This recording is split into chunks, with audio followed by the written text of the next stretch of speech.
wa ala alihi wa mawalah. Subhanaka la ilma lana illa ma 'allamtana innaka antal alimul hakim. Alhamdulillah, kita awali dengan senantiasa mewujudkan perasaan syukur dan pemahaman agar kita untuk terus meningkatkan ketakwaan kita kepada Allah. Dengan demikian insya Allah nanti kita akan mendapatkan ridhonya. Kita akan mendapatkan keberkahan di dalam kehidupan kita, dan insya Allah Allah tidak akan menyia-nyiakan dan menterlantarkan kita. Malam ini kita melihat bahwa seorang muslim itu tidak boleh memandang bahwa Islamnya hanya dalam urusan ibadah saja.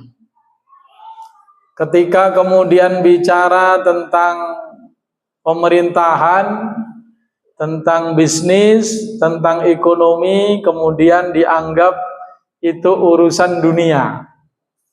Ini sangat berbahaya, gitu nggih. Seperti yang kisah terjadi di mana tokoh-tokoh komunis di Indonesia itu didominasi kepemimpinannya oleh orang-orang Islam. Bahkan bukan sekedar muslim KTP gitu ya, tapi ada yang punya gelar kiai ya, dan dari keluarga yang baik Islamnya, baik agamanya. Ya tadi, kenapa? Karena mereka menganggap kalau urusan pemerintahan berarti itu bukan lagi urusan agama secara murni. Ini adalah kesalahan. Ya, termasuk yang waktu itu berpidato di parlemen sebelum DPR MPR itu kan kita kan namanya konstituante. Ya. Nah, waktu itu ketika Partai Komunis ikut pemilu, maka banyak mendapatkan wakil dari berbagai daerah. Nah, ini ada 3 orang yang terkenal menjadi wakil dari Partai Komunis. Ini orang yang tadi berbasis Islam kuat, bahkan sebelumnya terlibat di dalam syarikat Islam dan sebagainya. Ya, ada Kiai Dasuki Sirot. Nah, ini berpidato sangat serius mempromosikan, mengajak kaum muslimin untuk bergabung dalam Partai Komunis. Bahkan Haji Misbah itu menyampaikan dengan tegas, ya, kalau orang Islam belum bergabung dengan Partai Komunis, maka belum benar Islamnya atau belum sempurna Islamnya. Nah, sampai seperti itu. Ya, jadi mereka orang-orang yang jelas tadi dari kalangan kaum muslimin, tetapi kenapa kemudian mereka kok meyakini komunis, atau kalau sekarang mungkin yang sedang mendominasi adalah kapitalis gitu ya. Dan yang mengemban juga kaum muslimin, bahkan tadi para ulama. Nah, ini di sini. Makanya ini penting untuk kita cermati. Jadi kita ini diperintahkan berislam itu dalam segalanya. Ya, kita mulai dari yang pertama yang menjadi landasan dari pembahasan kita malam ini, ya, di mana kita itu berkewajiban untuk melaksanakan seluruh syariat Allah dalam segala hal. Yakni di surah An-Nisa ayat 13 dan 14. Kita mulai dari sini dulu. Nah, ini menjadi tadi umul jaroim, menjadi pangkal segala kejahatan. Ya.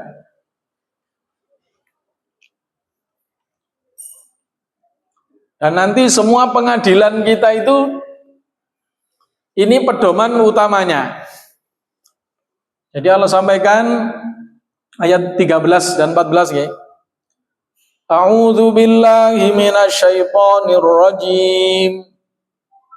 Bismillahirrahmanirrahim. Tilka hududullah.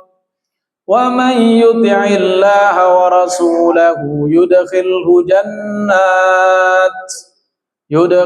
jannatin tajri min tahtihal anharu khalidina fiha wa dzalikal fawzul 'adzim.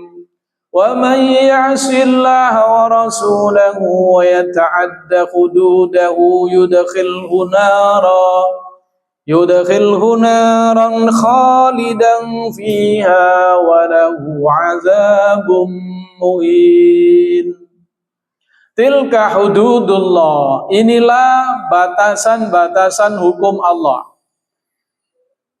Di mana hudud ini juga nanti menjadi satu bagian dari syariat Islam. Ada ibadat, ada muamalah, ada hudud dan ada jinayat, nanti begitu.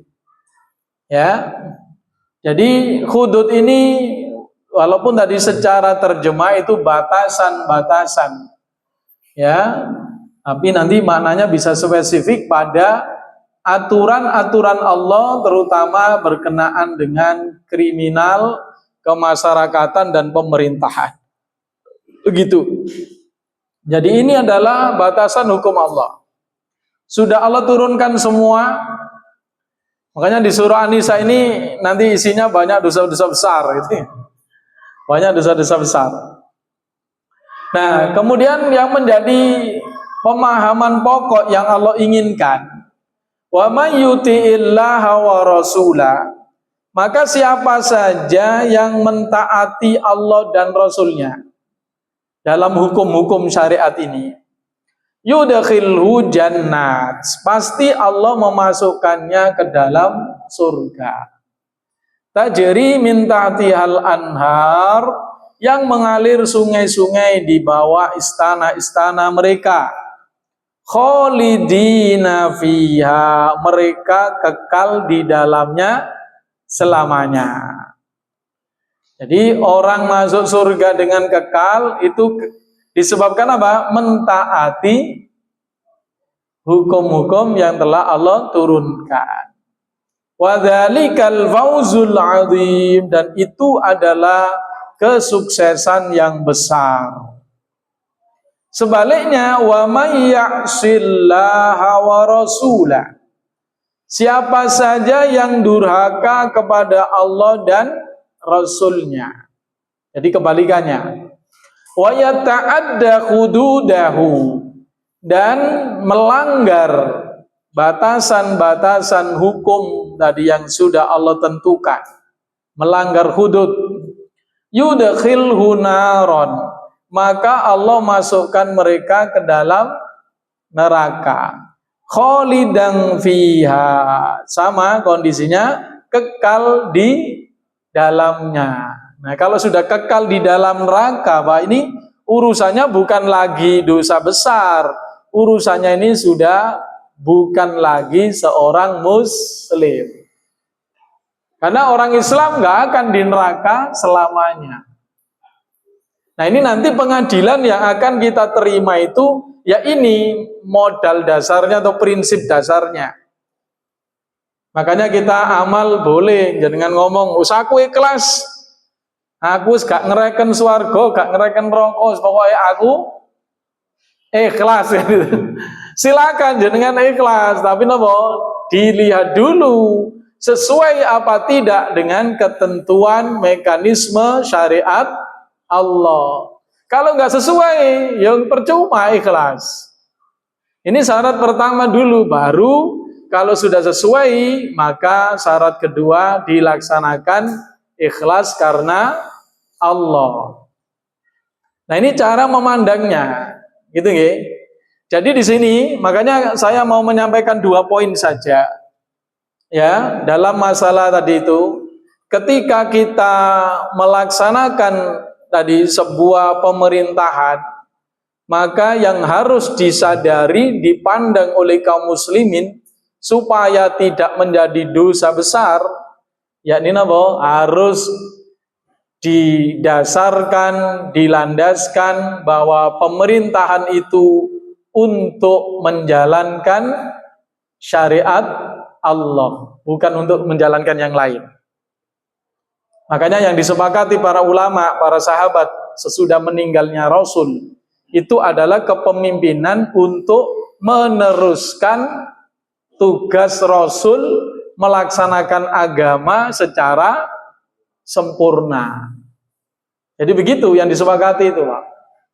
Bukan cuma sekedar pemerintahan. Ngerti nggih? Jadi jelas tadi. Ini adalah hukum-hukum Allah, batasan-batasan ketentuan yang Allah tentukan. Siapa yang mentaati Allah dan Rasul-Nya, maka pasti masuk surga dan dia kekal di dalamnya. Nah, sebaliknya yang durhaka kepada dan Rasul-Nya dengan tadi melanggar hukum-hukumnya, pasti masuk neraka. Dan tadi memerintah tidak menggunakan hukum Allah, ini menjadi pangkal segala keburukan. Di dalam hadis, kalau yang di kitab ini diriwayatkan oleh Imam Al-Baihaqi, juga diriwayatkan oleh Imam Al-Hakim. Waqala Al-Hakim mengatakan sahihun, hadis ini sahih. Ala syarti muslimin, menurut syarat Imam Muslim, dari Ibnu Umar radhiyallahu anhuma. Juga dalam riwayat lain dalam Sunan Ibnu Majah juga sama dinyatakan hadis ini hadis yang sahih. Gitu ya. Nah, di antaranya Rasulullah menyebutkan dalam hadis yang panjang ini, wala hakama umara'uhum bi ghairi ma anzalallah illa sallatallahu alaihim aduwahum wastanfadhu ba'da ma fi aidihim. Wala hakama umara'uhum, tidaklah para pemimpin, umar itu pemimpin, para amir, tidaklah para pemimpin itu menjalankan pemerintahan. Jadi hakama yahkumun itu bisa maknanya menetapkan hukum, membuat keputusan hukum, atau menjalankan pemerintahan. Tidaklah mereka menjalankan pemerintahan bi ghairi ma anzalallah, dengan selain yang diturunkan oleh Allah. Illa sallatallahu alaihim aduwahum, pasti yang terjadi justru Allah akan menjadikan musuh menguasai mereka, mendikte mereka.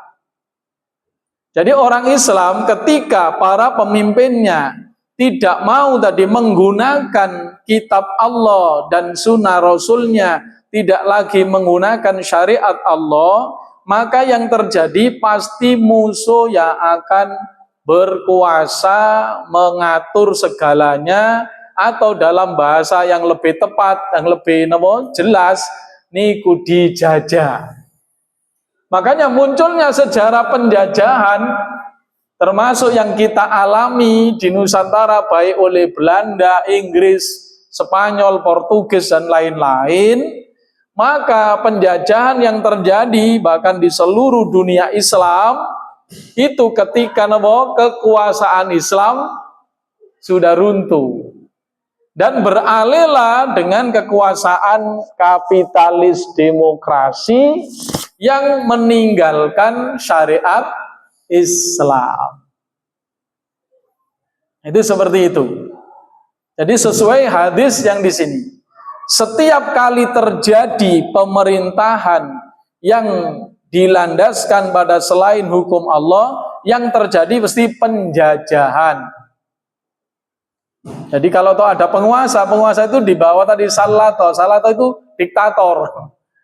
Ya, musallid itu yang memaksa. Jadi dipaksa oleh musuh, atau malahnya menjadi bagian dari anteknya musuh, antek penjajah saja.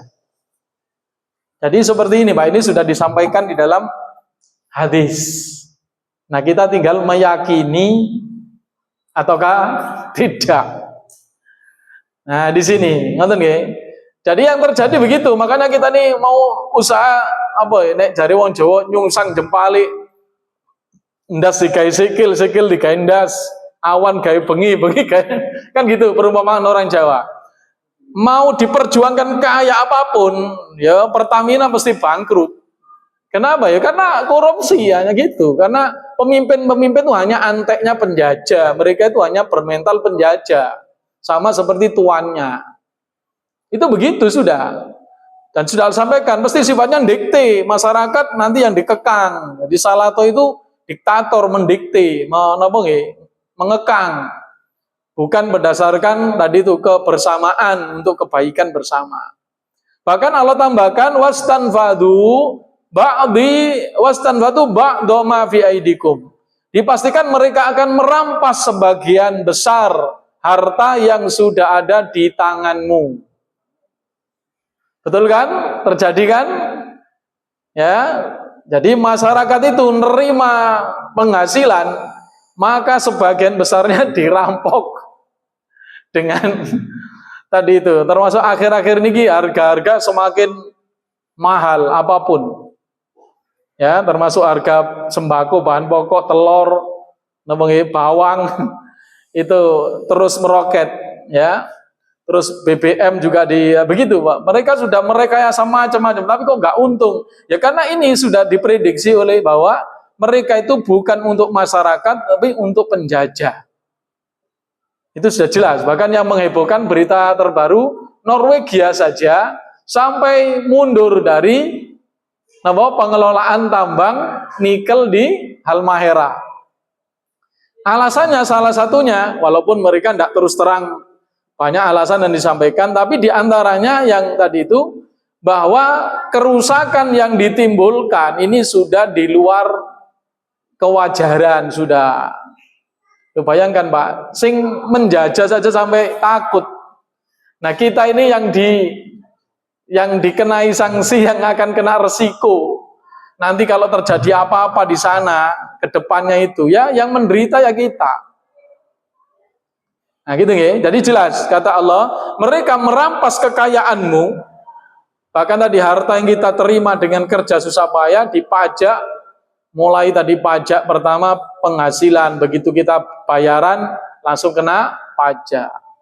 Beli barang kena pajak, ya. Tadi apapun seterusnya, jadi bermacam-macam, rumah kita, listrik kita, yang bayar air juga, semuanya dipajak. Ini yang sudah disebutkan di dalam hadis Nabi. Jadi ini pangkal masalahnya adalah di situ. Makanya kita meyakini ada selain Islam yang bisa kita terapkan sebagai itu sebagai disebut para ulama sebagai ummul jaroim, pangkal segala kejahatan, induk segala kejahatan. Gitu. Makanya korupsinya nggak akan selesai. Kan gitu kan? Karena ya tadi modelnya begitu. Bahkan kemarin sudah ada tadi itu kan yang berani ngomong kalau ada kebakaran di kilang minyak itu sengaja dibakar supaya nanti bangun lagi, nah dan sebagainya. Ya tadi ini sudah menjadi gaya yang pasti terjadi seperti yang sudah Allah prediksikan, karena Allah itu pemilik skenario kehidupan ini. Jadi kalau manusia itu menjalankan ini, pasti begini akibatnya. Jadi ini pangkal segala kejahatan itu, Pak. Makanya kita di sini yang apa itu kita inginkan atau yang kita dakwakan bukan kok kita ingin merubah negara, bukan, tapi merubah landasan hukum yang dilaksanakan. Yang kemarin pakai hukum kapitalis yang menguntungkan penjajah, nah ini dikembalikan pada hukum Allah yang akan memberikan keadilan. Karena itu nanti di poin yang kedua nanti kita bahas masalah bahwa pemerintah itu dibuat harus untuk keadilan.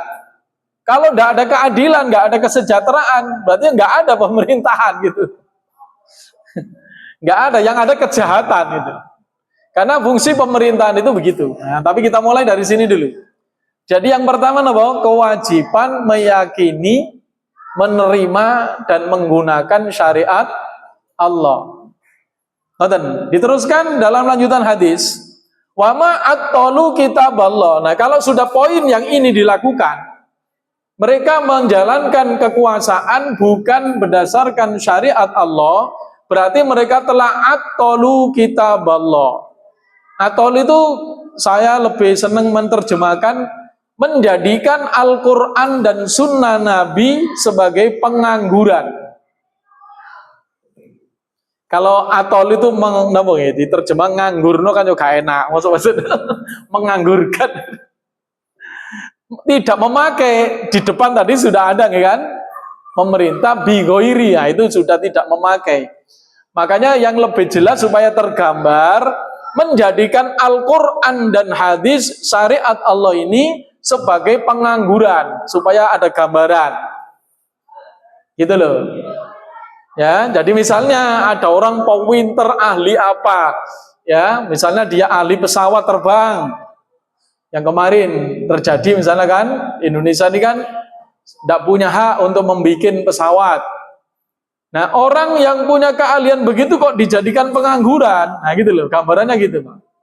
Kenapa? Karena Al-Qur'an itu kan kata Rasulullah, man ja'alal Qur'ana amamahu. Siapa yang menjadikan Quran di depan sebagai apa? Pemimpin. Nah, gitu. Jadi Quran ini punya fungsi diturunkan ini sebagai petunjuk. Itu sebagai pembimbing, sebagai tadi yang akan memberikan rahmat. Lah kok nggak kita pakai? Nah, maka bahasa tadi itu, kita ini telah menjadikan Quran ini nggak berfungsi sebagaimana seharusnya. Ya tadi supaya tergambar seolah-olah kita jadikan sebagai pengangguran. Ada bendanya, tapi tidak difungsikan. Ya tadi jenengan punya anak yang kuat, anak yang cerdas, tapi sampai jadikan pengangguran, gitu. Dia tidak dimanfaatkan, nggak difungsikan sebagaimana seharusnya. Nah, di sini gambarannya seperti itu, Pak. Nah, kalau Quran sudah tadi kita nonaktifkan, tidak boleh difungsikan, maka ini kejahatan yang paling besar. Maka apa kata Allah? Illa ja'alallahu ba'suhum bainahum. Maka yang terjadi adalah kata ba'as. Jadi kata ba'as kemarin saya lihat di kamus itu maknanya bisa ba'as itu peperangan. Makanya umat Islam mengalami misalnya peristiwa G30 SPKI dan lain-lainnya tadi itu yang berkelahi siapa? Kita kan umat Islam. Yang mati umat Islam, yang membunuh umat Islam, yang menang, yang menguasai tadi, yang menguasai kekayaan siapa? Yang menguasai kekayaan mau sing sugih umat Islam sekarang tambang. Nah, yang mati siapa? Umat Islam. Sama sekarang KKB di sana. Tentara yang mati kita sendiri umat Islam. Walaupun bukan Muslim juga seandainya, maka mereka rakyat kita juga. Itu sama di antara kita. Jadi rakyat non Muslim itu hukumnya sama dengan Muslim. Yang mati ya orang Papua atau tentara yang didatangkan ke sana. Yang menguasai kekayaan siapa? Amerika dan teman-temannya, penjajah. Nah, ini di sini. Jadi ba'suhum, bencana itu, ba'as itu bisa maknanya bencana, bisa maknanya ba'as itu kemiskinan. Itu kata ba'as di dalam bahasa Arab. Monggo nanti silakan dicek di kamus. Jadi itu kata ba'as. Jadi artinya mulai dari tadi bencana, pembunuhan, peperangan, ya, kesulitan sampai kemelaratan dari kemiskinan. Jadi yang miskin kita, yang susah kita, itu sebabnya apa? Ya tadi kita tidak lagi memfungsikan Al-Quran dan Sunnah. Ini kejahatan pertama dan ini menjadi induk dari segala kejahatan. Ya termasuk itu. Kenapa korupsi tidak bisa dihentikan? Lu wong Tuhan saja kan gitu bahasanya kan, kalau guyonan. Wong Tuhan saja yang Maha Pencipta nggak ditakuti, ya kan? Apalagi KPK kan gitu, apalagi polisi yang temannya yang sama-sama, apalagi sekarang sudah semua meyakini mereka sama-sama pelaku kejahatan kan gitu. Ya bedanya ya tadi itu. Ya kan? Nah, ini di sini dan semua tahu seperti itu sekarang. Nah, ini semua kenapa terjadi? Karena apa? Diterapkannya sistem kapitalis ini. Jadi ini pelanggaran pertama itu di sini masalahnya. Nah, demikian ya. Jadi itu, ini yang paling penting untuk kita cermati. Jadi jelas menerima hukum Allah sebagai landasan hidup, sebagai ideologi, sebagai tadi dasar dalam menjalankan kehidupan ini adalah sebuah keharusan ya, dan dengan ini tadi akan mendapatkan kebaikan. Ya tadi itu kalau Quran dijadikan iman, maka qadahu ilal jannah, membimbing ke surga, dan juga disampaikan wa nunazzilu minal Qur'an ma huwa syifa wa rahmat lil mu'minin, kan begitu. Ya, jadi akan memberikan kebaikan-kebaikan. Itu yang pertama. Jadi kewajiban kita atau keharusan bagi kita untuk tadi menjalankan kehidupan ini berdasarkan syariat Allah Subhanahu wa taala. Jika tidak, ya tadi ancamannya kita itu sampai nanti bisa dianggap bukan muslim. Nah, begitu. Ya. Ada beberapa hadis juga.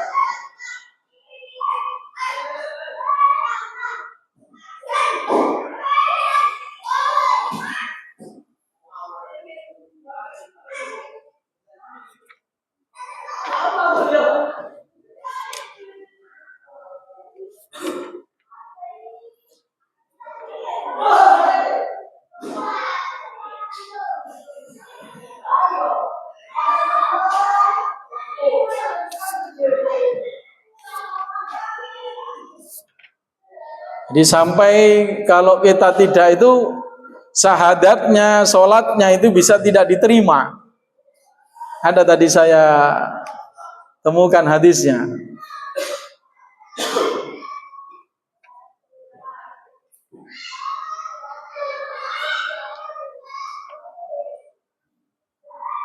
Ya nanti insya Allah mudah kok tidak ketemu. Jadi jelas tadi dengan lafaz di situ disebut tadi itu tidak akan diterima sholatnya. Mudah-mudahan nanti ketemu. Nah, ini. Ala ayuhan nas la yakbalullahu sholata jairin. Ya, ingat-ingatlah wahai manusia bahwa sesungguhnya Allah tidak akan menerima sholatnya orang-orang yang melakukan penyimpangan dari hukum Allah. Jadi jair tadi itu yang tidak menggunakan lagi hukum Allah Subhanahu wa taala terutama di dalam pemerintahannya gitu. Hadis riwayat Al-Hakim dan beliau mengatakan hadis ini sahih. Ya. Juga di dalam riwayat At-Tabrani salah satun la yaqbalullahu minhum syahadatu la ilaha illallah. Ada 3 macam manusia yang mana Allah tidak akan menerima syahadatnya ketika dia mengucapkan la ilaha tapi tidak diterima. Siapa di situ? Di antara 3 itu adalah al-imamul jair, pemimpin yang tidak menggunakan hukum Allah sebagai tadi dasar untuk menjalankan pemerintahannya. Sampai seperti itu Pak, resikonya kenapa? Ya, kita menjalankan kapitalisme yang sekarang ini. Nih. Yang berikutnya bahwa diwujudkannya kepemimpinan itu untuk memberikan keadilan, pengayoman, pembimbingan, dan tadi memberi solusi kepada orang-orang yang mengalami kesulitan dan kemiskinan. Itu tujuannya. Ya, dimulai dari hadis dari Ibnu Majah, juga diriwayatkan oleh Al-Bazzar, di mana Rasulullah bersabda, "As-sultanu dhillullahi ta'ala fil ard." Kekuasaan, pemerintahan itu adalah naungan Allah di bumi ini. Ya'wi ilaihi kullu madlum, di mana orang-orang yang mendapatkan tadi kejahatan, kedzaliman, dia dipersilakan Allah minta perlindungan dalam naungan tersebut. Jadi di sini jelas dalam hadis. Jadi as-sultanu dhillullahi ta'ala fil ard. Kekuasaan, pemerintahan itu adalah naungan Allah untuk hambanya di bumi. Nah, kalau nggak ada pemerintahan yang menjalankan ini, jalankan Islam, berarti nggak ada naungan Allah. Bukan Allah nggak sayang pada hambanya lagi, tapi kita yang menghilangkan naungan itu. Ya, tadi jelas ya. Jadi demikitu. Jadi jelas ini. Makanya ini penting untuk kita cermati, Pak. Ya. Jadi pemimpin itu adalah naungan Allah di bumi. Nah, itu begitu. Makanya harus dipahami dengan benar. Nah, ini begini kepemimpinan itu. Jangan mikir kepemimpinan hanya cari untung, cari harta supaya kaya, supaya terhormat, atau supaya menguasai proyek-proyek. Nah, gitu. Pikirannya kalau begitu ya sudah salah kita ini, Pak. Ngerti nggih? Itu yang fungsi pertama, menaungi. Makanya dia berkewajiban untuk membimbing. Ya, jadi berkewajiban untuk membimbing. Jadi penguasa itu harus membimbing rakyatnya, gitu ya, harus bersikap adil. Nah, ini disebutkan di dalam hadis-hadis di sini, ya. Ini bahwa mereka itu berkewajiban untuk seperti itu. Jadi kalau tidak melakukan hal seperti itu, maka mereka bukan yang dimaksudkan oleh Allah. Jadi bukan pemimpin yang dikehendaki oleh Allah Subhanahu wa taala. Man walla min amrin nasi syai'an. Siapa yang memegang kepemimpinan atas rakyat walaupun kecil atau sesuatu saja. Summa aghlaqa babahu dunal miskin. Kemudian menutup pintunya sehingga orang miskin tidak bisa meminta tolong kepadanya. Wal madlum, juga orang-orang yang didolimi. Wadzil haja, juga orang-orang yang butuh bantuan. Aghlaqallahu tabaraka wa ta'ala abwaab rahmatihi. Nah ini, maka orang itu akan ditutup rahmat dari rahmat Allah besok ketika pada hari kiamat. Dalam hadis lain nanti disebutkan, yakni besok pada hari kiamat. Jadi jelas di sini fungsi pemimpin. Pemimpin itu harus rumahnya atau dia, maksudnya dia itu dilambangkan. Tadi ada orang miskin butuh harta, berarti mintanya ke situ. Jadi minta-minta di jalan nggak boleh. Minta itu kepada siapa? Kepada penguasa. Jadi kalau orang nggak bisa bekerja, kan pertama kewajiban kan bekerja. Kalau dia belum bisa bekerja, dinafkahi oleh keluarganya, kan itu kan? Kalau keluarganya nggak ada, yang terdekat dan seterusnya. Nah, kalau nggak ada semua, maka datang kepada pemimpin. Begitu. Makanya kalau pemimpin pintunya kok tidak dibuka, maka Allah tidak akan membuka pintu rahmatnya untuk pemimpin itu besok pada hari kiamat. Bahkan nanti ancamannya Allah nggak mau melihat wajah dia. Ya, Allah nggak mau menerima tebusan. Nah, nanti dijelaskan lebih lanjut. Begitu. Jadi jelas di sini dia berkewajiban untuk tadi mengelola orang-orang yang membutuhkan, gitu ya. Semuanya. Jadi orang butuh, orang ada masalah, maka minta bimbingan, minta petunjuk ke sana. Ya. Dan nanti juga ada lafaz di sini menasihati dan sebagainya, itu juga disebutkan. Ya. Ini. Jadi kita semua sudah lengkap disebutkan bahwa harus di sini memberi solusi. Gitu ya, memberi solusi. Jadi mereka wajib untuk tadi kalau ada orang miskin, ada orang susah, ada orang bermasalah, maka pemimpin itu yang berkewajiban memberikan solusi. Ya, di dalam lafaz lain di situ ada kata wanasoha. Ya, bahkan dalam hadis-hadis yang sangat terang itu disebutkan bahwa ketika seorang tadi tidak melakukan tugasnya tadi, tidak membimbing, ya, maka tadi jelas dan semua hadisnya di situ diriwayatkan oleh Bukhari Muslim niki. Wasaikhoni, hadis dari Saikhoni Bukhari Muslim. Man min abdin yastar'ihillahu ra'iyya. Tidaklah ada seorang hamba yang dijadikan Allah memegang kepemimpinan atas rakyat. Yauma yamutu wa huwa ghassun. Ketika hari kematiannya dia kok pernah menipu, belum bertobat. Itu kepada rakyatnya, illa harramallahu alaihil jannah. Kecuali Allah tidak akan memasukkannya ke dalam surga.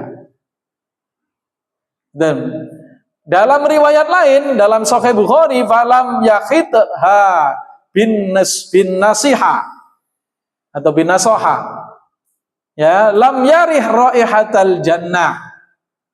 Ya, jadi ketika pemimpin tidak menyelimuti rakyatnya dengan nasihat, dengan bimbingan, jadi masyarakat dibiarkan berjalan sendiri, menyelesaikan masalahnya sendiri, bahkan kalau tambah menyulitkan masyarakat. Nah ini jangankan menyulitkan, wong ini membiarkan masyarakat tidak mendapat bimbingan dari dia saja, maka kata Allah lam yarih raihatal jannah, tidak akan mencium baunya surga. Nah, jadi jelas itu fungsi pemimpin. Nah, tadi Pak, pertama apa? Sebagai naungan. Nah, jadi dia itu seperti naungannya Allah. Orang yang butuh ada naungannya ke sana. Terus tadi disebut pintunya terbuka untuk miskin, mazlum, ya, dzil hajjah. Nah, terus di sini apa? Wajib nasoha, menasihati. Dalam riwayat Imam Muslim tadi itu, tidaklah ada seorang pemimpin yang berkuasa atas kaum muslimin kemudian lam yajahid lahum, tidak bersungguh-sungguh untuk memenuhi tadi kebutuhan rakyatnya, walam yansoh, dan tidak memberi nasihat, maka tadi diancam tidak akan masuk surga. Jadi itu fungsi kepemimpinan. Jika tidak berfungsi seperti itu, berarti bukan kepemimpinan yang dimaksud oleh Allah Subhanahu wa taala. Makanya ini kita kaum muslimin harus paham. Jadi fungsi pemimpin sebagai naungan. Jadi kalau masyarakat tidak ternaungi dan tidak merasa punya naungan, berarti pemimpin ini bukan seperti yang dimaksudkan oleh Allah. Terus tadi orang miskin, orang butuh, orang bermasalah datang ke pemimpin. Orang butuh solusi, butuh nasihat, butuh lapangan kerja, butuh semua itu pemimpin. Dan bisa melakukan apapun itu. Pemimpin itu bisa melakukan apapun, Mbak. Itu. Ya. Jadi di sini jangankan lapangan kerja, mau Sayyidina Umar itu sampai melakukan apa? Harta anak yatim itu dititipkan kepada para konglomerat yang tidak mungkin bangkrut ibaratnya itu. Sebagai saham supaya hartanya tidak berkurang begitu. Ya, bahkan bertambah. Jadi nanti ketika anak itu sudah dewasa diserahkan harta dalam jumlah yang berlipat ganda. Itu pemimpin. Ngaten, Mbak. Apapun bisa dilakukan. Jelas ya? Jadi harus ada kesungguhan tadi melihatnya gitu dalam riwayat At-Tabrani, ya, kanuskhihi wajuhdihi li nafsihi. Ya, sebagaimana dia menasehati dan bersungguh-sungguh untuk merawat dirinya sendiri. Nah, gitu. Jadi pemimpin itu harus mencerminkan kalau dia tadi itu tidak mau lapar, yo berarti rakyatnya ya harus digitukan. Kalau dia pengen tahu segala hal dan tadi itu, maka ya dia harus memperlakukan rakyat seperti itu. Nah, ini Pak sekalian. Nonton nggih? Jadi itu fungsi apa? Pemimpin. Ya. Ini, makanya tadi kalau ini tidak dilakukan, maka akan menjadi masalah besar. Makanya berikutnya, hadis berikutnya, ya, adlu yaumin wahidin. Tadi kalau ada pemimpin menjalankan tugasnya dengan benar, dia adil, dia tadi berpihak kepada rakyatnya, orang miskin terlindungi, tercukupi, orang bermasalah terselesaikan, masyarakat dibimbing agar maju, agar baik, agar sukses, ya, maka itu afdhalu min ibadati sittina sanah. Lebih utama nilainya daripada ibadah 60 tahun. Kalau dalam lafaz lain itu sholat malam, puasa siang hari, semuanya itu ya tadi baru 60 tahun dilakukan, itu masih kalah dengan apa? Pemerintahan yang menjalankan sebagaimana fungsi tadi, menjadi pengayom, pelindung betul-betul bagi rakyat, bukan semboyannya, bukan kata-katanya gitu loh. Tapi buktinya, maka kalau dia melakukan itu, orang miskin tadi terlindungi, tercukupi, ya, orang bermasalah terselesaikan, maka itu lebih baik daripada ibadah 60 tahun.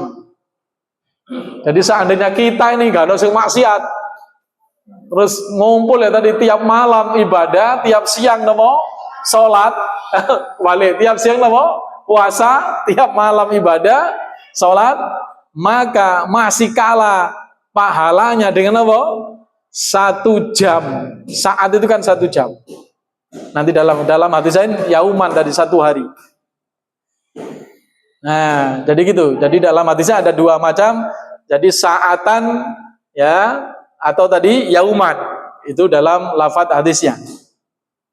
Jadi kalau diterapkan Islam sebagaimana seharusnya, berfungsi kayak tadi, ya, maka dipastikan itu nilainya lebih baik daripada ibadah tadi itu puasa di siang hari, terus malam sholat malam, itu masih kalah dengan ibadah sehari menjalankan pemerintahan seperti yang diinginkan oleh Allah Subhanahu wa taala tadi.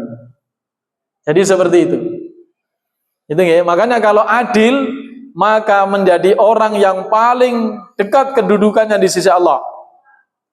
Itu ya. Jadi ahabbun nas ilallah. Manusia paling dicintai Allah. Wa adnahum manzila majlisan, dan paling dekat tempatnya di sisi Allah yaitu imamun adil, pemimpin yang adil. Itu nanti menjadi orang yang paling dari tadi karena ibadahnya sangat besar itu. Ngalahkan orang sholat dan puasa 60 tahun itu nek menjabat sehari. Nah, nek menjabat 5 tahun, berapa pahalanya? Ibadah sampai 7 turunan itu kalah. Nah, ngoten lagi. Dan dijamin nanti apa? Kalau ada masalah dibantu Allah, niku nek pemimpin adil. Innallaha ma'al qadhi. Allah bersama qadhi, hakim atau penguasa. Malam yajur, selama tidak melakukan penyimpangan dari hukum Allah. Jadi dijamin gitu. Makanya doa dari 3 orang yang dijamin diterima doanya, salah satu nama imamun adil, pemimpin yang adil. Jadi kalau ada masalah sing ndonga wong situ cukup. Niku nak pemimpin sebagaimana yang diharapkan tadi. Tapi kalau menyimpang, nah ini ya, fa idza jara, bila telah menyimpang, takhalla anhu, maka Allah berlepas diri, walazimahu syaiton, dan yang menemani penguasa dan qadhi tersebut adalah setan. Nah gitu Pak. Makanya sekarang bagaimana korupsi mau hilang? Wong pembimbingnya mereka setan. Allah sudah melepas Kenapa? Karena tidak mau menggunakan hukum-hukum syariat Allah. Nah, jadi jelas ini, jadi 2 poin yang saya sampaikan di malam ini. Yang pertama, meninggalkan atau tidak menggunakan hukum Allah, maka ini menjadi pangkal segala kejahatan. Terus tadi fungsi pemimpin menurut tadi Al-Quran dan hadis itu pertama sebagai naungan Allah di bumi. Jadi orang kalau minta tolong kepada Allah, ya itu caranya datang ke pemimpin gitu, langsung dapat cash. Ngoten Pak. Nek dulu kan sampean suruh berjuang kan? Kalau pengen cash ada tadi itu ATM-nya Allah ibaratnya gitu. Datang ke pemimpin. Ada pasti punya uang pemimpin itu. Makanya nanti di akhir zaman di masa kekuasaan apakah itu nanti Imam Mahdi atau yang lain wallahu alam, nanti pemimpin dia tadi ada orang datang mengeluh, saya butuh seperti ini, butuh seperti ini, langsung dikasihkan. Tanpa dihitung, Pak. Kenapa? Nah, tambang semua itu dikelola penguasa ya, bisa ngasih. Pak Deddy Mulyadi aja modal duit YouTube ya. Itu aja bisa ngasih kok walaupun enggak banyak masihan. Nah, coba beliau megang seluruh uang tambang itu. Di kantong beneran itu. Ada orang butuh dikasih pasti semua. Gitu kan? Makanya gampang itu. Makanya dalam Islam, yang penting sistemnya Islam. Pemimpin itu siapapun, masih tadi itu orang biasa-biasa mungkin dianggap enggak, pokoknya yang penting jujur gitu, enggak nyolong, adil dia, pasti begitu, pasti terjadi kebaikan. Nah ini, ngerti nggih? Jadi itu sudah jelas di sini. Terus kemudian ini yang penting sekarang terakhir untuk kita.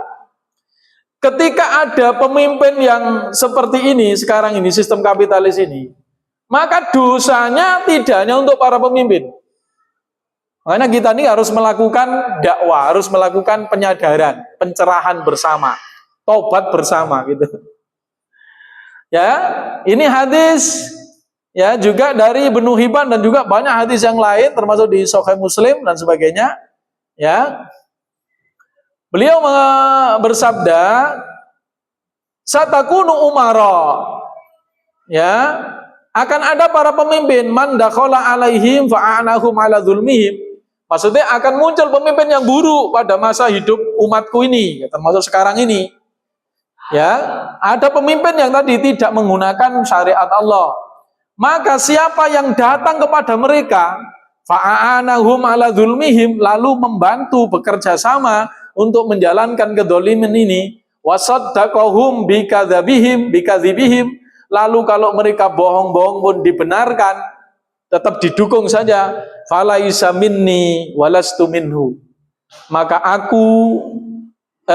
orang itu bukan bagian dariku dan aku bukan bagian darinya. Jadi kita nih kalau mendukung sistem kapitalis yang dolim ini, apalagi sistem komunis, sosialis, walaupun sekarang digambarkan Cina nomor 1, tetap di dalam Islam bukan itu tujuan kita. Kita harus tadi tetap dalam kondisi yang baik ekonominya, tapi berdasarkan syariat Allah.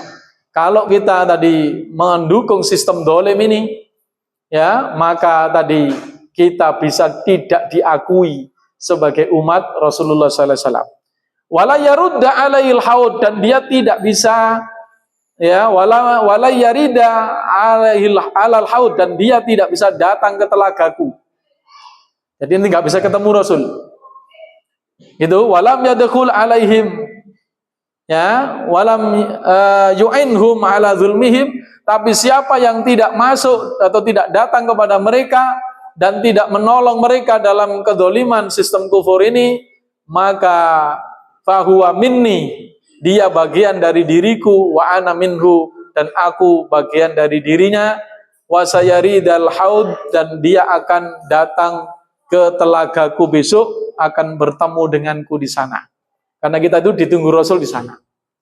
Ya, demikian Pak. Jadi kita tidak cukup menjadi penonton, tapi harus melepaskan diri dari sistem kapitalis yang menjajah ini, dan kita ingin mengembalikan kembali kehidupan ini dengan landasan ketentuan syariat Allah Subhanahu wa taala. Demikian yang bisa kami sampaikan. Ya, kalau ada yang didiskusikan dipersilakan.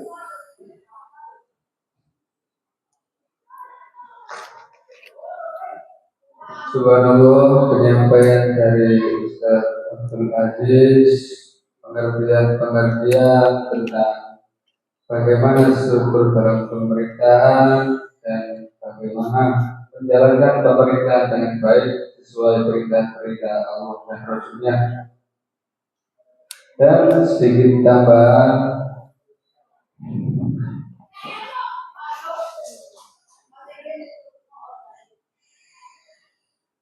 dalam surat Al-Mu'minun, a'udzubillahi minasyaitonirrajim, bismillahirrahmanirrahim. Qad aflahal mu'minun alladzina hum fi sholatihim khashi'un walladzina hum 'anil lahwi mu'ridun walladzina hum li zakatihim fa'ilun. Yang artinya sungguh beruntung orang-orang yang beriman, yaitu orang yang khusyuk dalam sholatnya dan orang menjauhkan diri dari perbuatan dan perkataan yang tidak berguna, dan orang yang menunaikan zakat, yaitu yang dimaksudkan. Dan sedikit yang dijelaskan oleh Ustaz Aziz itu adalah orang-orang yang beriman, yaitu orang-orang yang khusyuk dalam sholatnya, khusyuk dalam menjalankan amanahnya, khusyuk dalam menjalankan perintah-perintah Allah dan Rasulnya, dan perbuatan-perbuatan yang berguna sebaiknya kita jauhi, dan kita beramal ma'ruf nahi munkar kepada perbuatan-perbuatan yang tidak baik. Dan itu ada amalan-amalan yang baik untuk kita dan amalan yang baik untuk orang lain, dan semua itu dapat bekal kita untuk di kemudian hari. Dan orang yang menunaikan zakat, ini amalannya yang sangat banyak, apalagi pemerintah, pemimpin untuk berzakat, memberi nafkah kepada masyarakatnya atau umatnya yang sedang membutuhkan atau sedang mengalami bantuan dari kita. Sepatutnya dan sebaiknya kita memahami apa yang sedang dialami saat ini. Itu saja yang bisa saya sampaikan, dan mungkin masih ada waktu untuk pertanyaan-pertanyaan saja. Ya, dipersilakan.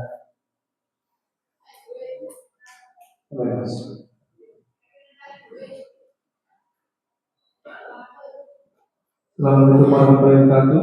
Waalaikumsalam warahmatullahi wabarakatuh. Bapak, saya Aldi. Ya, untuk itu saya ingin bertanya mengenai mungkin cara memilih pemimpin, Pak. Besok mungkin kalau sudah Pak Prabowo selesai kan kita harus pilih. Itu ciri-cirinya yang menurut Islam itu ya bagaimana, Pak? Terus kalau misal ciri-cirinya nggak cocok itu, apakah kita nggak pilih atau gimana sih dari sisi orang Islam ya, Pak? Oke, terima kasih, Pak. Jadi di dalam Islam memilih pemimpin itu adalah sebuah kewajiban. Tidak bisa tidak, karena harus ada pemimpin. Nah, cuma sebelum dipilih itu ada mekanisme di mana yang dipilih itu harus betul-betul orang-orang yang terbaik ya dalam iman dan berkompetensi di bidangnya itu. Makanya tidak ada pemimpin yang mati lagi. Sakit kau.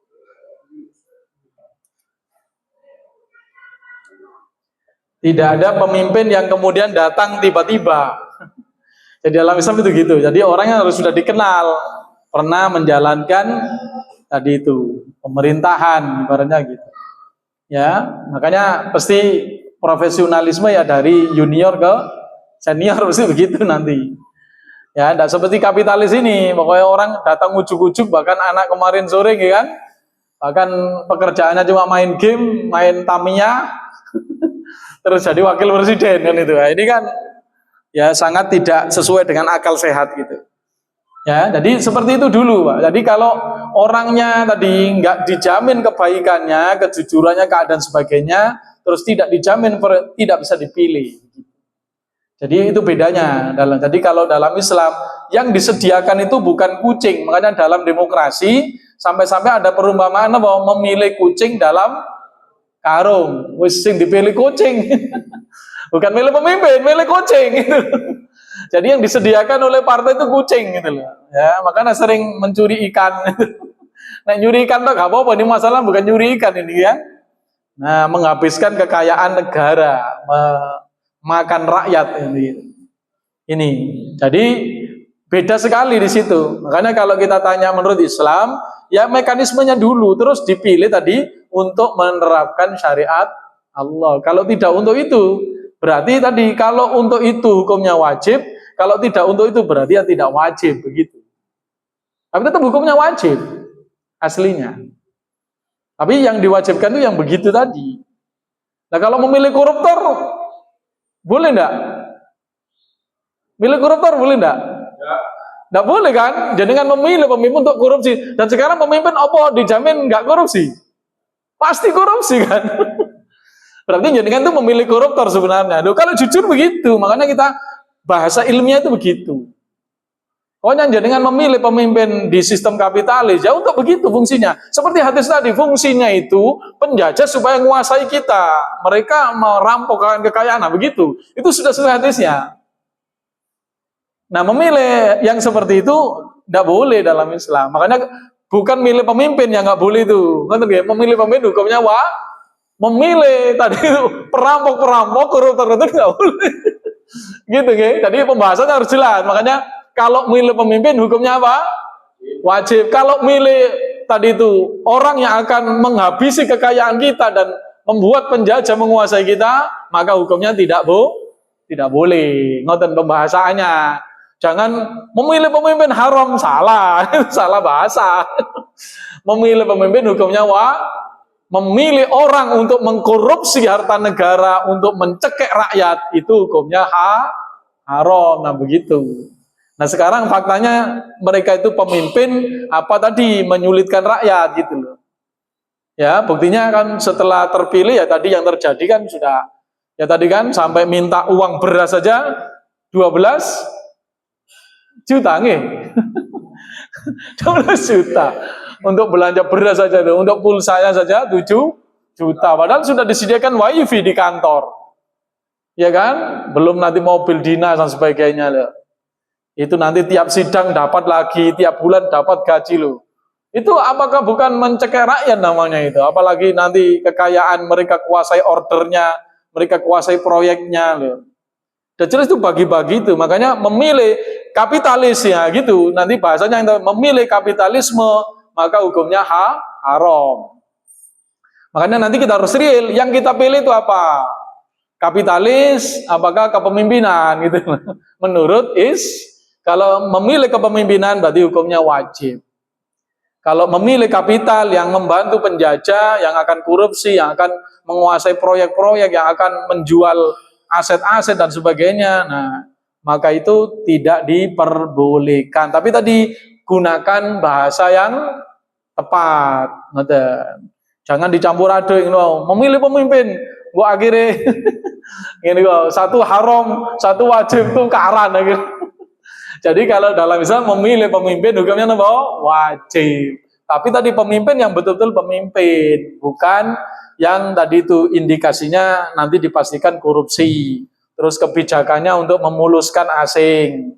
Nah, kalau yang begitu itu bukan pemimpin. Itu namanya penjahat, kapitalis itu loh. Ya, yang mereka akan memperkaya diri dan kroninya, terus menghabiskan aset-aset. Nah, kan definisi kapitalis kan begitu.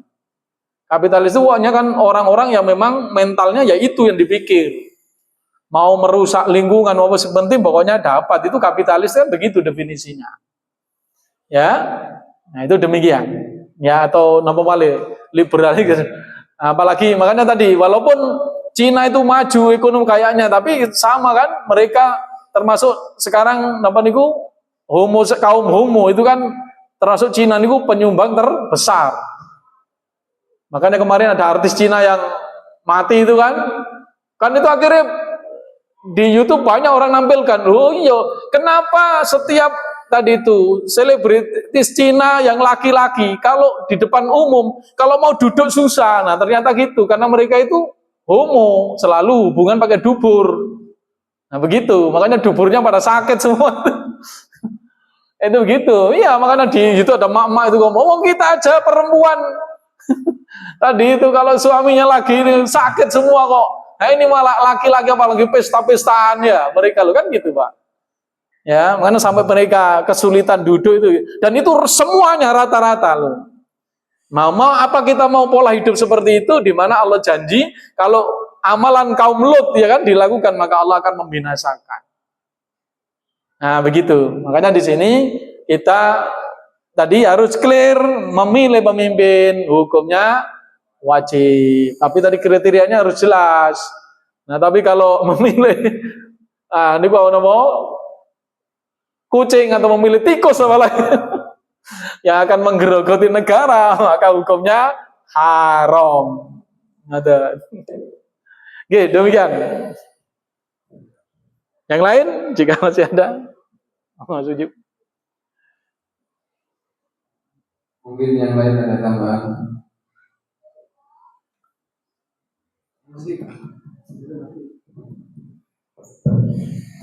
Ya, Assalamualaikum warahmatullahi wabarakatuh. Waalaikumsalam warahmatullahi wabarakatuh. Terkait masalah yang lagi viral yang kemarin kiai di pondok yang sempat dipublis di Trans 7 yang sekarang ini hanya nggak terima dan akhirnya diterima stasiun TV. Masalahnya kan antara adat santri dan kiai. Sebenarnya batasan sampai mana dalam Islam itu antara adat terhadap guru atau kiai atau ulama? Apakah memang seperti itu sampai sujud-sujud sampai mesot-mesot terus bintang? Apakah dalam Islam itu seperti itu memang ada ajarannya atau memang sekedar adat yang tiap negara atau tiap daerah itu Berbeda. Itu.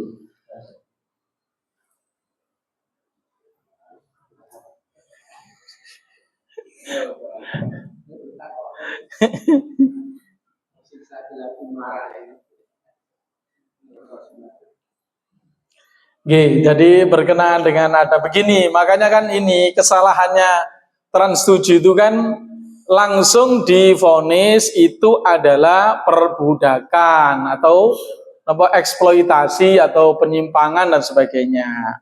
Makanya di sini kita harus memilah-milah dengan tepat. Makanya kemarin ada yang di waktu demo itu membaca syair di Nadoman ya, bukan kayak Nadoman di Alfiyah bab idgham. Idgham itu kan kadang sesuatu yang berbeda tapi disamakan kan jadi satu. Ya kan? Idgham itu kan nun ketemu dengan wawu kan jadi miu kan itu kan. Nunnya kan enggak ada. Tapi kita tuh bisa bedakan di situ ada nun dan wawu itu perkara yang berbeda.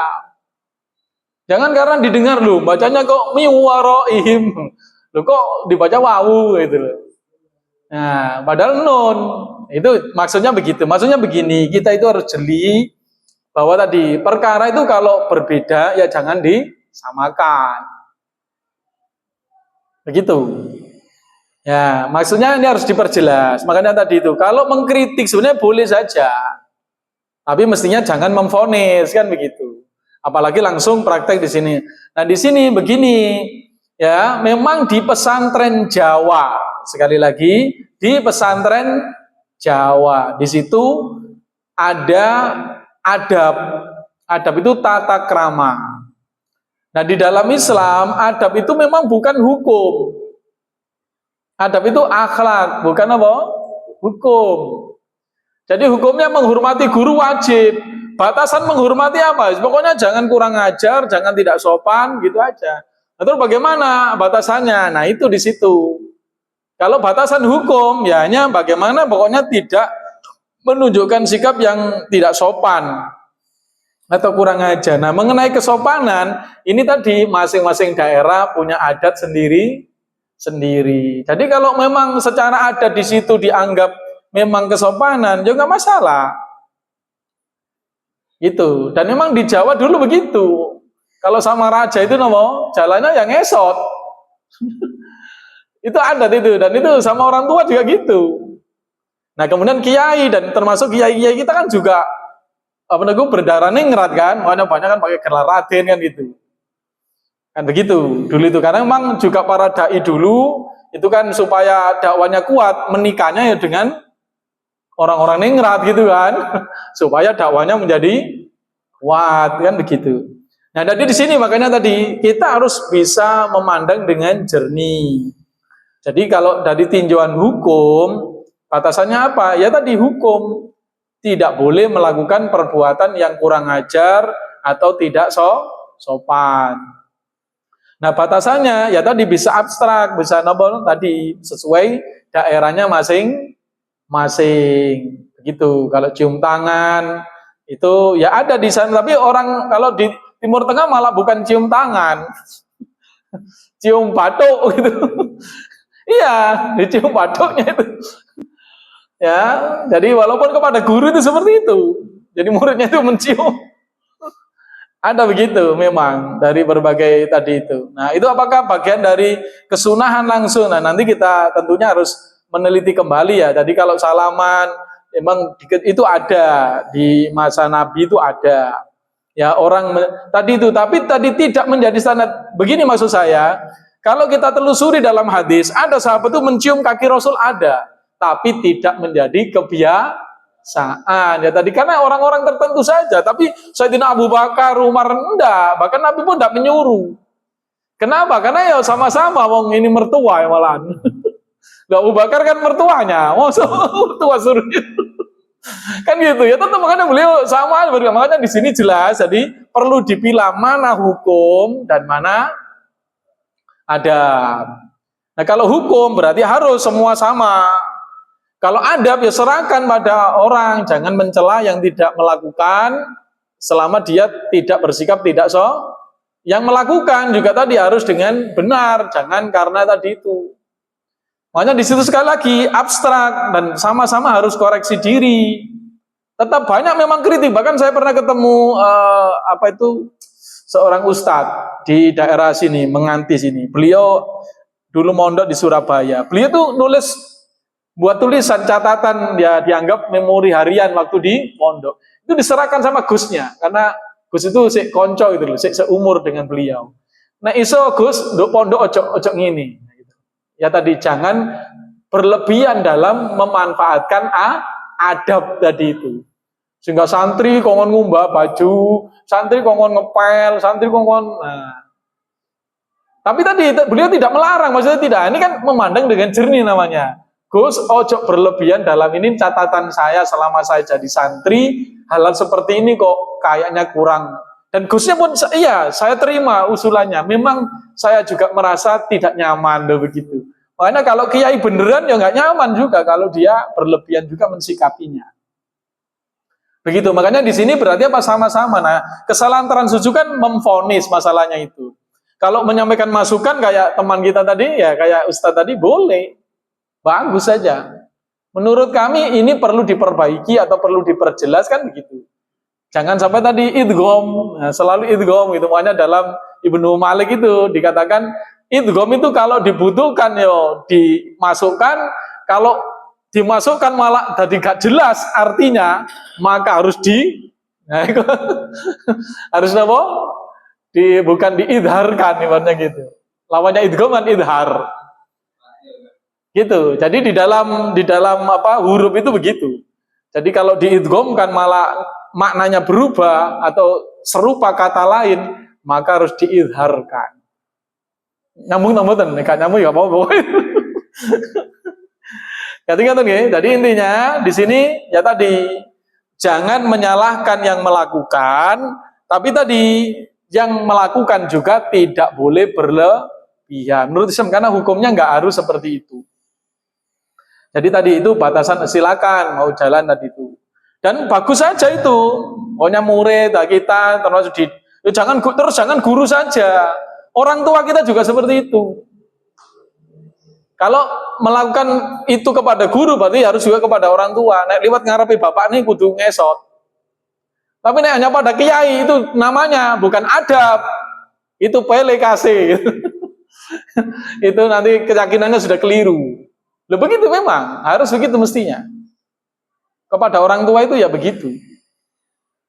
Nah, kalau kepada orang tua tidak begitu, ya berarti ya biasa aja, ya nunduk aja yang sopan. Nah, gitu nggak usah. Tapi kalau misalnya minum susu harus jongkok, ya memang harus lah. Minum susu kan minuman lebih baik duduk, minimal jongkok kan gitu. Ini lucu lagi kan gitu. Makanya mereka itu mencampur adukan hal yang nggak tadi itu nggak jelas ini. Pengkritik ini nggak jelas gitu loh. Maunya apa? Jelas tendensinya memang ingin jelekkan begitu. Makanya mestinya kalau dianggap penelitian, mestinya jadi santri.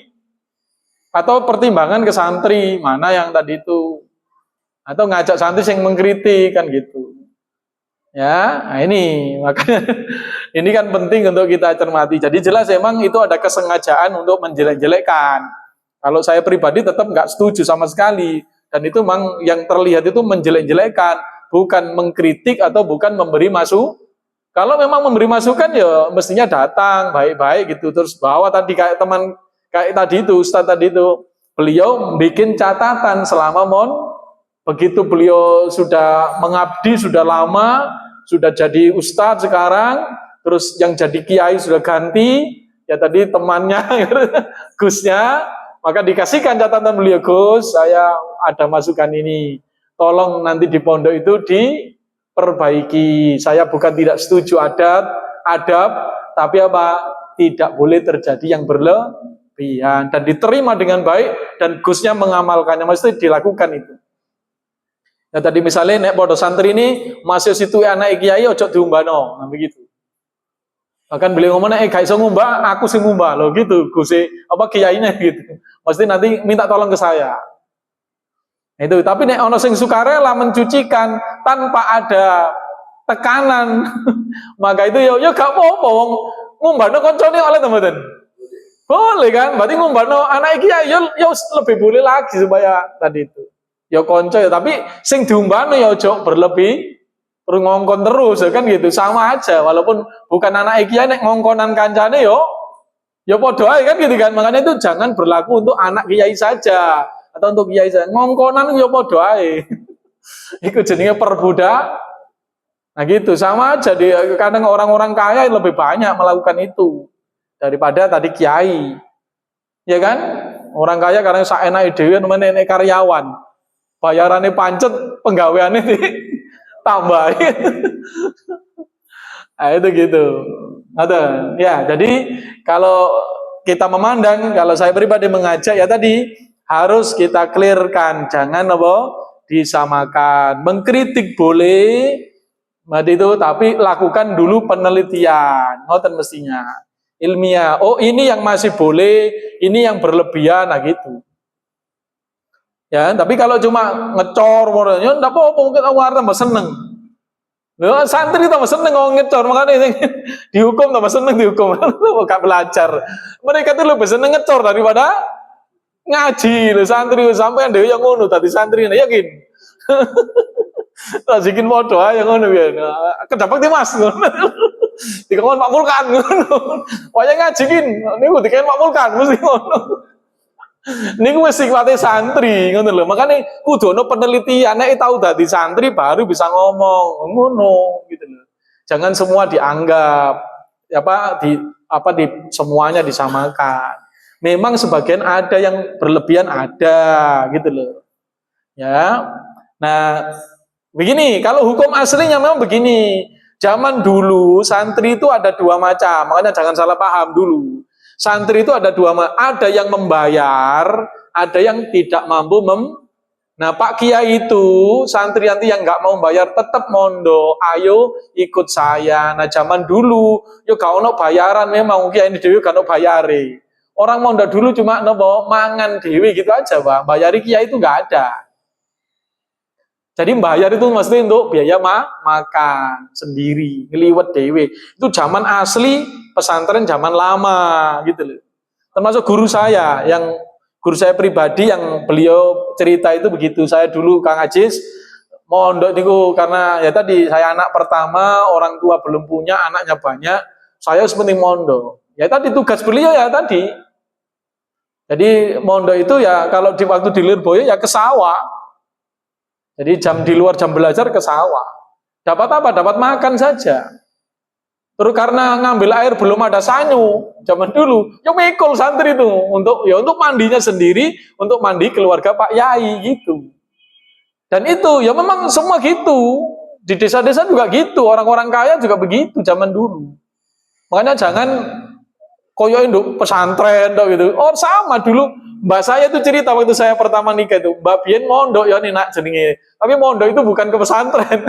Mondok itu kalau pasangan baru nikah biasanya itu nggak tinggal bersama orang tuanya, tapi ikut orang kaya.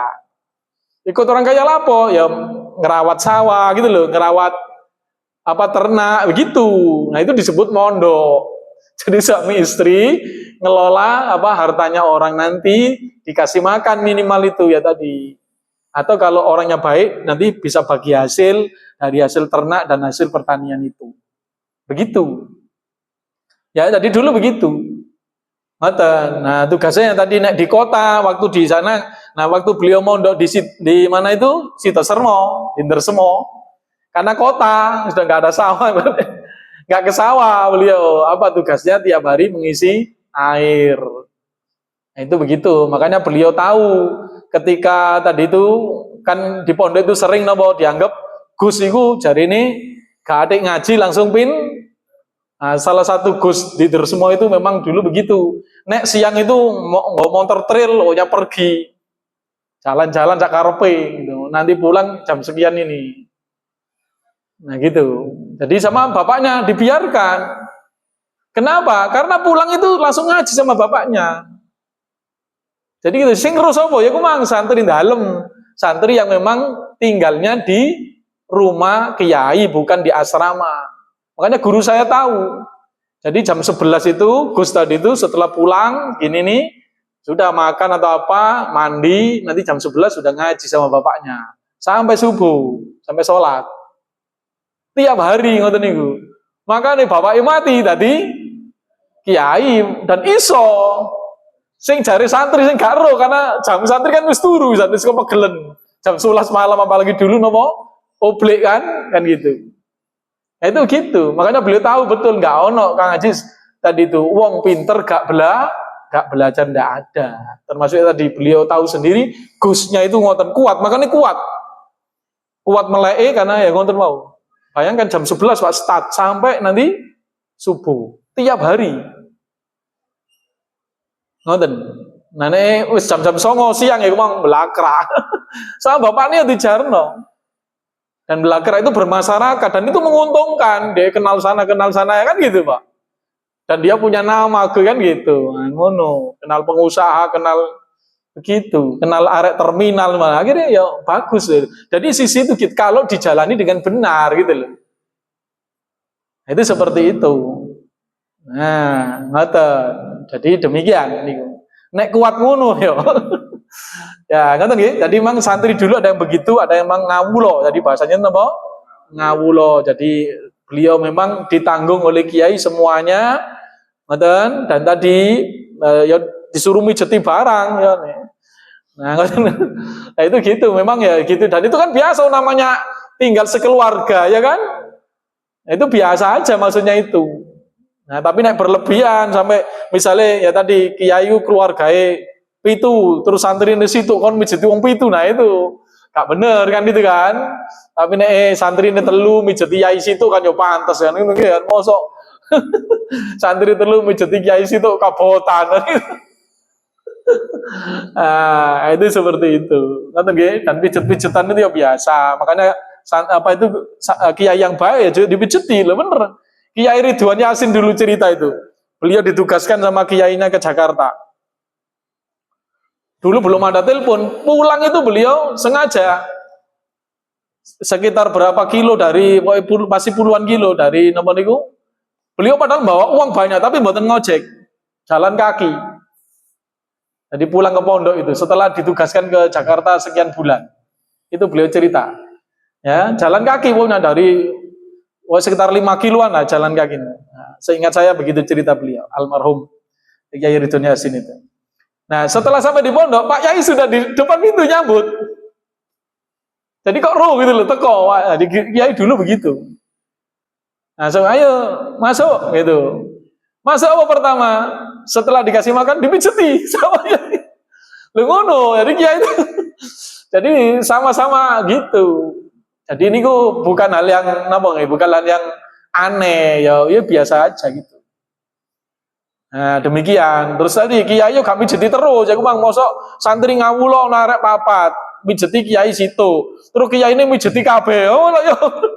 Iya kan? Mijeti wong papat kan gitu. Kan gak imbang nanti ya kan? Ya itu seperti itu. Makanya kadang-kadang ya tadi pas sakit atau pas apa, nah muridnya itu seperti itu ya kayak kita di keluarga kita sendiri. Jadi seperti itu aslinya. Makanya yang nggak ngerti ya jangan lihat dari jauh. Itu apalagi dulu mengumpulkan video di YouTube terus dikumpul dikasih komen komentar negatif nah gitu. Oke, demikian. Oke, saya kira cukup, sudah malam, nanti dilanjut lagi lain.